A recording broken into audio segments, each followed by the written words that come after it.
Marahil ang karamihan ay naapektuhan ng pagbaha at karamihan din sa atin ay pinasok ng maduming tubig baha. At ang tubig baha na pumasok sa inyo ay maaaring may dalang negative energies. Negatibong enerhiya na maaaring magbigay sa inyo ng kamalasan sa buhay. Kaya naririto po ako ngayon upang magbigay sa inyo ng tips kung paano nyo po malalaman kung may negative energies na nakapasok na sa inyong bahay. Ito nga po palang ibabahagi ko ay hindi lamang po applicable sa mga taong pinasok po ng tubig baha sa loob ng bahay. Kung hindi, ito rin po ay maaaring gamitin ng mga taong mahilig mag-entertain ng iba't ibang tao sa loob ng kanilang bahay. Siya nga po pala, ito si Jeronimo Jr. Ruben, aka Angel Card 88, na nag-aanyaya sa inyo to follow me and share this video sa iyong mga kaibigan at kamag-anakan. Ito po pala ang ating mga kakailanganin. Itlog, puting kandila, rock salt, at tubig po na nakalagay sa babasaging lalagyan. Ang una po pala natin gagawin ay pupunta po tayo sa ating main door. At from the main door, ating pong iikot ang itlog ng clockwise, katulad nito. So from the main door, tayo po ay iikot sa loob ng ating tahanan habang iniikot po natin ang itlog ng clockwise.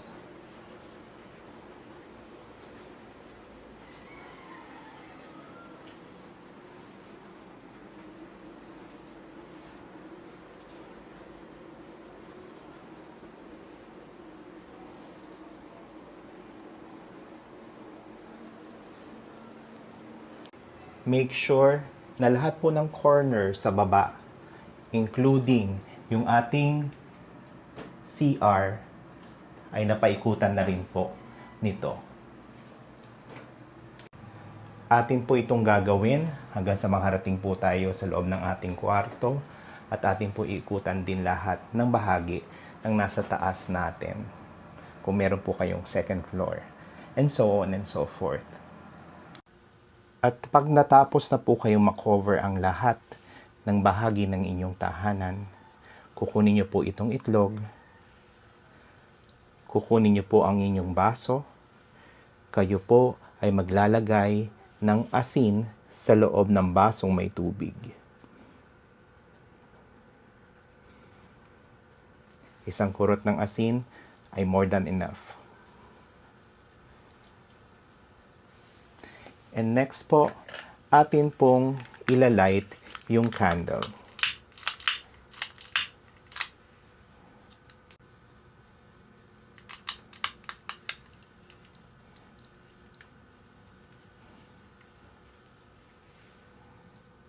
At ang susunod po natin gagawin ay kukunin po natin ang itlog at ito po ay ating babasagin at ilalagay ito sa loob ng basong may tubig na may asin.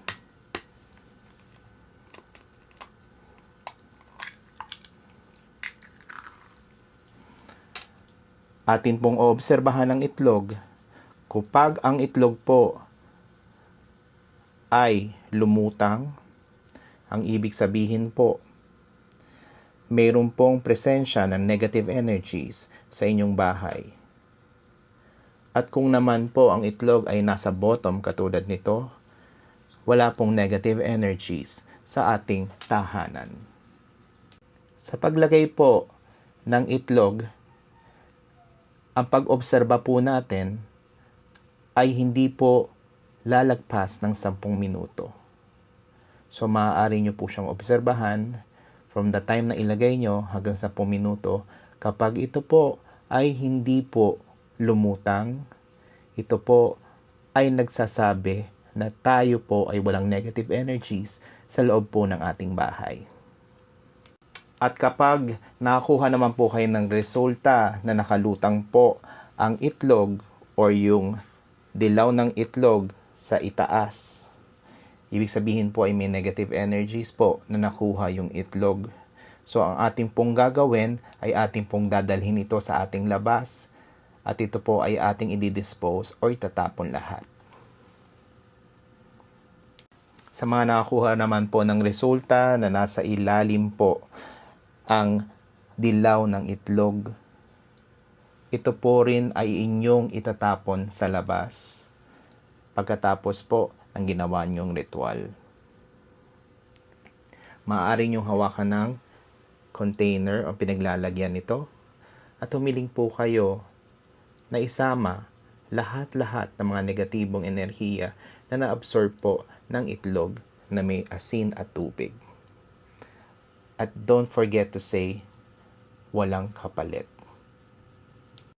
This is Angel Card 88 saying love and light to all and let's be a blessing to others, mga kaswerte.